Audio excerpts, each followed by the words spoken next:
Today, I'm sharing my 2024 fashion trend prediction. And I wanted to talk about the 2024 trends. 2024 fashion trends and predictions. Although we've just stepped into 2024, the majority of this year's fashion trends have already been predicted. We're going to be diving in and discussing 2024 trend predictions. I'm sharing 15 fashion trends to actually wear in 2024. Let's talk 2024 fashion trends. The runways have been seen, the dials are out, the trends are... Things in fashion I think will be trending in 2024. Okay, first one is not a thing. Let's talk 2024 fashion trends. There are 4 major trends that we're going to see. Today I want to talk about 2024 fashion trends. Over the course of the last 4 years, the conversations in and around trends have changed dramatically.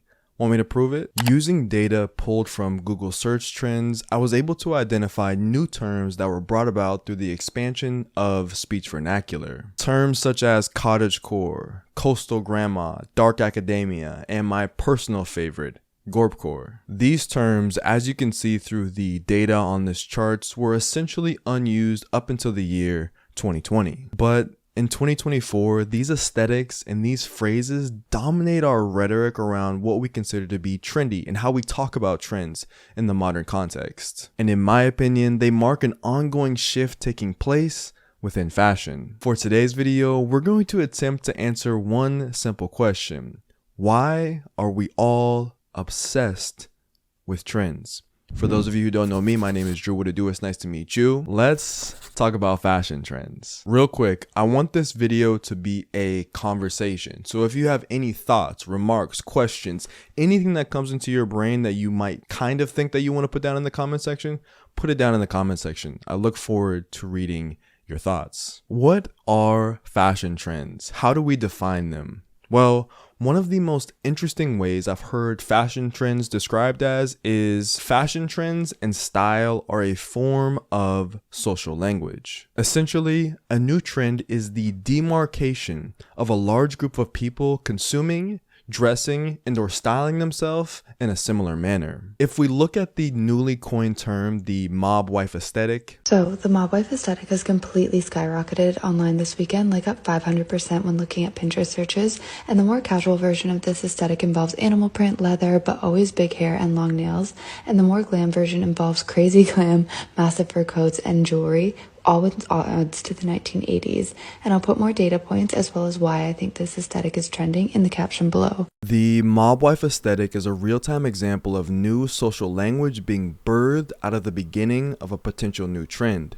Remember, fashion trends are subordinate to behavior, meaning that as ideas pull towards larger bodies of conversations online, the more you begin to see the reflection of these ideas manifest in the form of online content, search trends data, and outfit implementation.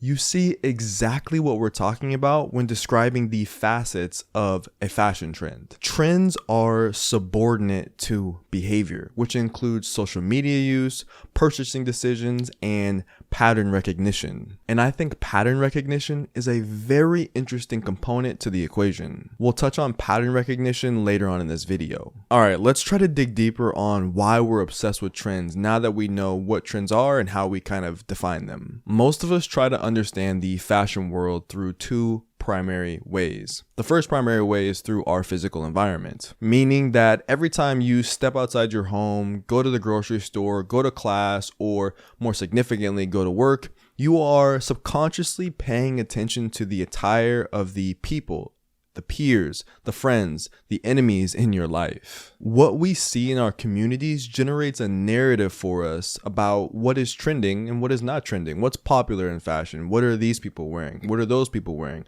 What does this group like to dress themselves in? And a lot of times internally, you're asking and answering for yourself what is cool and what is unacceptable, which kind of goes back into this idea of pattern recognition. And what I found to be really interesting, the more ethnically diverse, the more interesting, the more dynamic your community is within a physical environment, the more you see various forms and combinations of outfits and styles. And I think that that distinction is really important. If you live in a place that has a lot of different groups of people engaging in fashion or engaging in personal style in a lot of different ways, it increases the threshold in which you understand fashion at. Places like New York City, Paris, Tokyo, Amsterdam. These kind of places have so many different types of styles ruminating within the culture, within the metropolitan areas. And I think that if you live in a place outside of one of these more dynamic cities, it leads us to the second primary way that you and I or anyone understands the fashion world. And that second way is,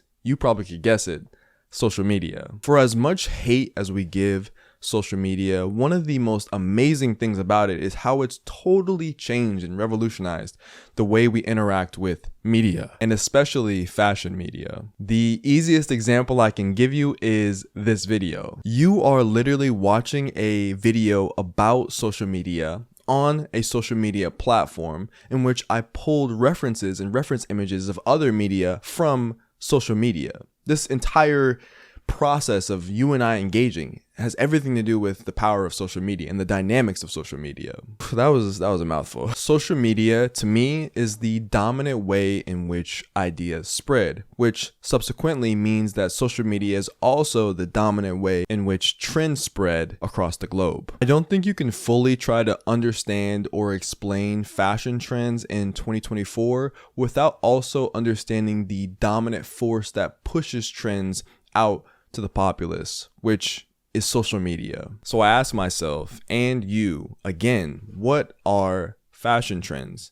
And in a succinct way, I would answer fashion trends are the diffusion of new ideas into the fashion zeitgeist. Let me know what you think about this answer. Let's move on to the next section. In the introduction of this video, I showed you some charts that showed the expansion of search terms meant to pinpoint particular trends. But I think there's a distinction that needs to be made in comparing trends to fads and understanding the difference between the two. The best way to think about a fad, at least the way I've tried to understand it, is to think about a product like the fidget spinner. Do you remember fidget spinners? Fads like the fidget spinner are quick moving products that are here today and gone tomorrow. One example of a fashion fad would be the UGG boot guards being put onto other forms of footwear other than UGG boots. This idea and movement started on social media, it started online, and generated a lot of views, clicks, and impressions for the videos that posted about this fad. They were very popular, and then all of a sudden, poof, no one really talked about or used them, or they don't use them continuously year after year after year. And one of the most interesting things about fads is that in general, this isn't for every fad, but a lot of times they tend to fall under the category or fall under the guise of being generated as online content. Fads are typically things that perform well on social media, but when you go out into the real world, those two primary ways in which we try to understand the fashion world, one through social media, one through being online. When you go out into the real world, you don't see fads as much as you do when you go on social media and you see that something's generating a lot of clicks, a lot of views, and getting a lot of engagement. But that also might be something just totally separate. Potentially. Have you ever heard of the term of being chronically online? I think, in my opinion, fashion fads serve that chronically online audience, which, to be fair, a lot of us are chronically online. So when we see a fashion fad over and over and over and over again, we tend to label it as a trend.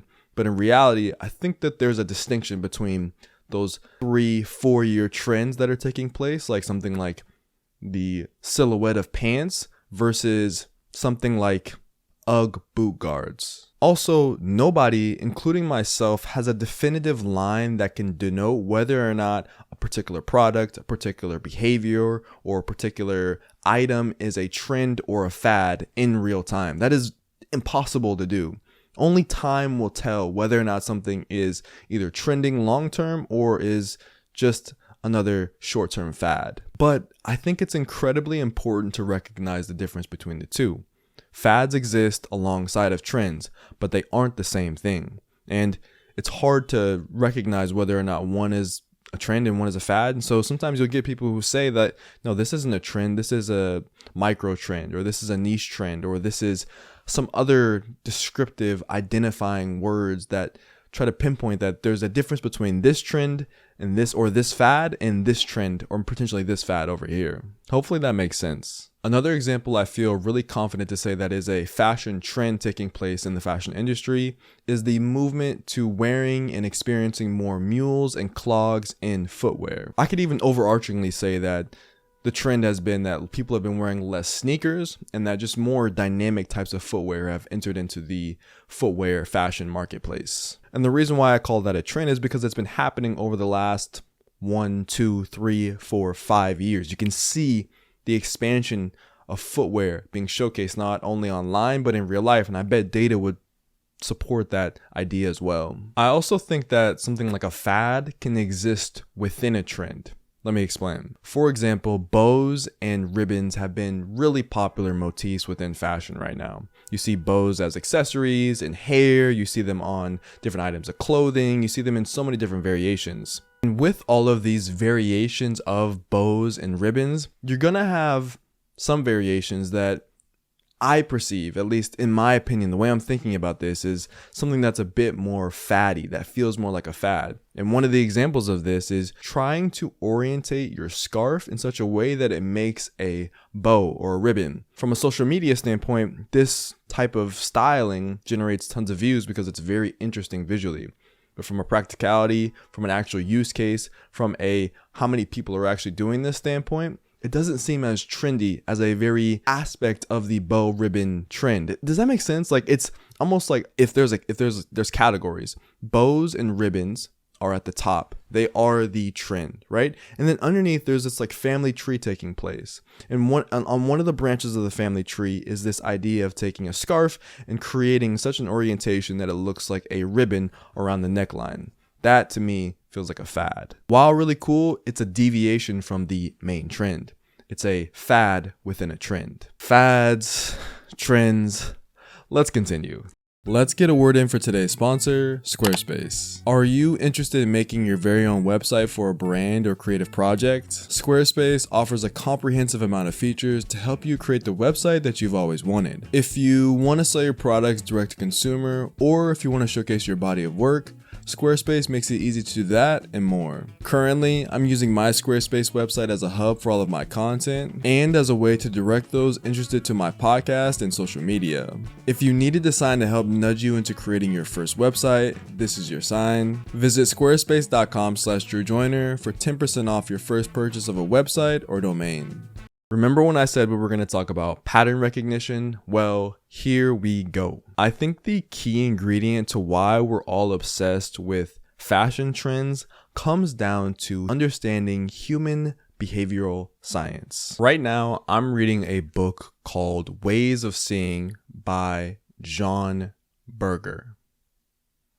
Ways of Seeing. And one of the most interesting elements about this book is how Berger, the author, tries to get the reader to understand the underrated importance of sight. Before we speak, before we utter our first words, we are visually cued in. We are looking, we see things. And visual acuity is one of the most important elements to developing relationships, for education, cognition, and ultimately for understanding, perceiving, and enjoying fashion. Fashion trends and our desire to understand them points to our innate need to recognize the patterns of other human beings. Whether you love it or hate it or are indifferent towards it, we all feel the need to fit in at some level. We all have that desire to fit in at some level with the people around us, either subconsciously or consciously. But simultaneously, a lot of us, if not all of us, want to symbolically symbol the different elements that make us unique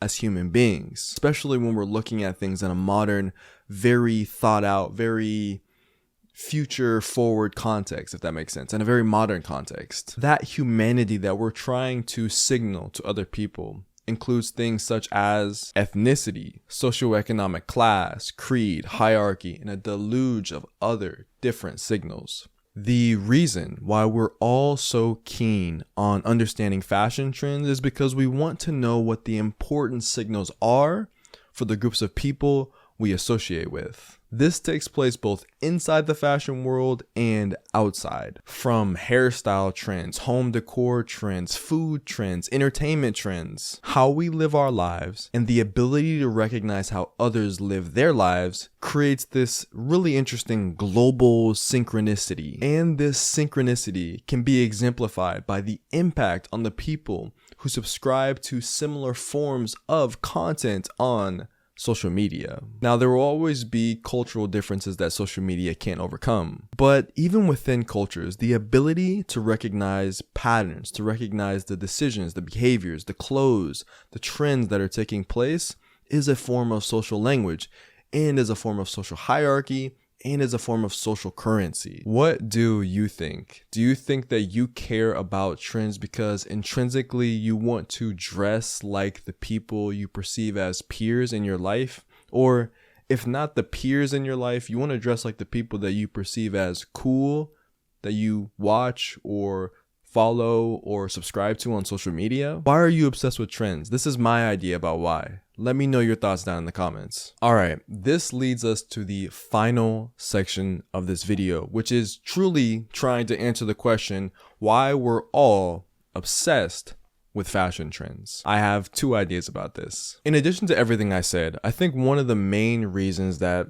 people care so much about fashion trends is that simply they just want to be ahead of the curve. We've all experienced the feeling or the moment where we learned about a trend or a fad and realized that we're late to the party. Nobody likes being late to the party. No one likes arriving to the party and everything's already turned down. Everyone wants to arrive at the party either a little bit early, either a tiny bit early, or right when things are hot, right when things are the most fun they can be at the party. For as much as I wish fashion's consumer behavior was all about buying things that you really care about and things that you really love, you just can't ignore the element of consumer behavior that says you and I buy things a lot of times because we feel this social pull to be a part of something, to engage in something, to engage in the moment that is the 2020s, to engage in the moment that is our 20s, if you're in your teens, if you're a high schooler, to engage in being a teenager, if you're in your 30s, to engage in being if you're 40, 50, 60, 70, to engage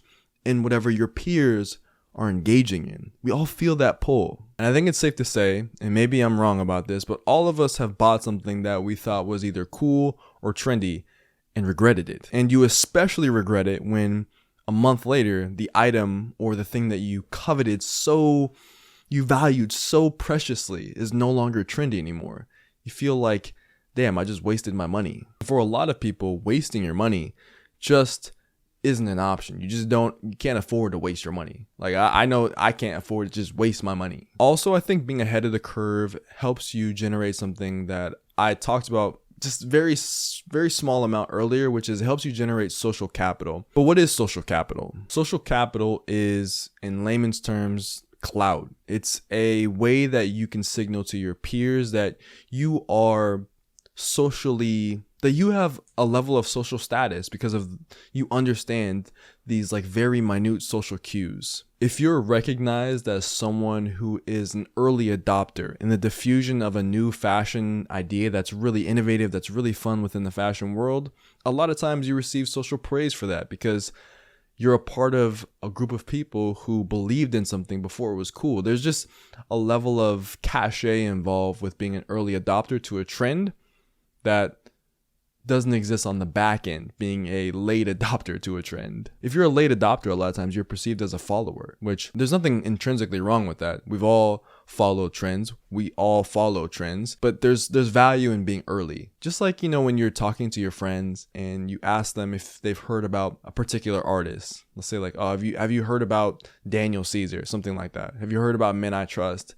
And they tell you, oh, I've been knowing about Men I Trust. I've been knowing about Daniel Caesar since 2013. And they kind of make it seem like, it's something to brag about, to be early to something, to recognize talent, to recognize social patterns, to recognize talent and being able to say, I was there before the masses. I was there before the party got big. The second idea and reason I think that we're obsessed with trends is because I think we live in an era that glorifies being unique and different. In fact, I would go as far as to say that in today's era, the more unique your style is, the cooler you are. Now, being cool is such a subjective thing, and being unique is also a really subjective thing. But I think when I talk about being unique, you have to be unique in such a way that it's still palatable. You can't do something that's so radically ahead. You can't do something that would be popular 25 years from now in 2024, because we won't understand it. Like the audience, the crowd, everyone won't really be on board with this idea that's so radically different. It has to be almost incremental, or it has to be, at least if it's not incremental, it has to be 1 or 2 standard deviations away from what's currently popular. And thinking about being unique and being cool in particular, a lot of times the coolest things are the just newest ideas that are done tastefully, right? That's what a fashion trend is. Fashion trends encapsulate the new, the cool, the unique, and they kind of package it up, and they allow people to experience cutting edge, not cutting edge in the sense that, like, you know, there's runway shows that obviously do cutting edge fashion. They do things in such a way that maybe it's not wearable for the masses, but it is cutting edge. I'm talking about cutting edge in such a way that is palatable for a consumer audience, something that people can go out, buy, wear, experience, customize, and do and behave in, that affects a large group of people. Because if it doesn't affect a large group of people, then I don't think it's considered to be one of those major trends. It kind of can fall into a weird no man's land of not being a trend or being a micro trend, but also not just being this fad. It kind of exists in a weird space. So the desire to be cool, the desire to be unique, drive a lot of us to seek different forms of self-expression, which results in some of us picking up those unique forms of self-expression. And if one person picks it up, 2 people, 10 people, 100, 1,000, 100,000, then maybe it becomes a trend. I think we're all kind of searching for unique ways to tell our stories, and clothing has always been a unique form of expression. And so the desire to be cool, be unique for a lot of people is why they are interested in fashion trends. But even above that, like, they want to prove that there's something uniquely different about them. And I think fashion trends, especially early, as an early adopter, definitely do that. That's my working definition for why we're all obsessed with fashion trends. I know it's not complete. I know there are some ideas that probably have some holes or some patches in them. But if you think that one of my ideas was interesting that you want to kind of touch on down in the comments, do that. If you think that there's something I completely missed or that I'm totally wrong about, let me know. Because I think for me, like, as I was writing down these ideas and generating the script, like, I wanted this to be a conversation. I really want this to be a conversation, because I think that this video and these types of conversations help us understand why we are the way we are as a society, as a global society, as a humanity. So if you have thoughts, write your long comments. I love the long comments. I love when they're like paragraphs and I'm like scrolling and they're long, you know what I'm saying? And as always, I'm spreading peace, love, and positivity in 2024. So that means I'm spreading peace, love, and positivity to you and more. Wherever you are in the world, have a wonderful rest of your day. A bientôt. Peace. Yo, what is good post vid? Here's a fist bump for the one time. Bop! Thank you so much for staying to the video. Here's the second one. Bop! Thank you so much. I can't say thank you guys enough. What? I can't. What? I've been talking for like on the viewfinder right now. We've been going for 56 minutes. This video will probably be at least 30 minutes. It's got to be at least 30 minutes. I wouldn't be surprised. Am I milking it right now by talking in the post vid a little bit more? Maybe, but it's got to be at least 30 minutes. For the post vid, I got a question for you guys. What is a trend from all of the trend videos maybe you've come across, or maybe even from my videos? What is something that you're anticipating? Not necessarily excited for, or like you're going to be participating in, but like just something that you feel like it's going to be interesting to see in 2024. I think for me, a lot of people are ringing the bells for skinny jeans, which I kind of go back and forth with in my head. That's what happens when you talk for too long. You can't talk. Also, my hands are freezing in here. Regardless, side note, I don't know if skinny jeans are going to come back in the way that they came about in the early 2010s. I just don't see that being the case. But regardless, I will be interested to see, as spring rolls around, as we kind of leave the 2023 era and 2024 begins to come into its own, I'm excited to see whether or not skinny jeans come back. Let me know your answer down in the comments. Hashtag PVV when you answer. Looking forward to reading that. I always appreciate you guys, PVV. We'll see you in next week's video. Have a wonderful rest of your day, guys and girls, and everyone else. Peace.